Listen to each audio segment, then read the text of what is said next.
sa litratong ito. Paniniwala kasi niya, ang babae sa litrato at siya, posibleng iisa. Based po doon sa caption, 1875 po doon yung nakalagay doon. Hindi raw kaya ang babae nung panahon ng mga Kastila na reincarnate o nabuhay muli sa kanyang katawan? Yung kwento niya, doon nagkaroon ng connection sa akin. Totoo ba talaga ang mga kaso ng reincarnation?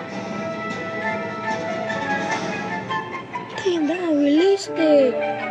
Has this ever happened before? Yeah. Chicken Jockey is Duh.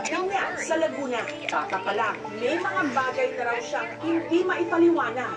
Like ko lang sa akin na meron akong hinihintay na hindi ko malaman kung anong hinihintay ko. Madalas din daw siyang i-transport ng kanyang panaginip sa sinaunang panahon.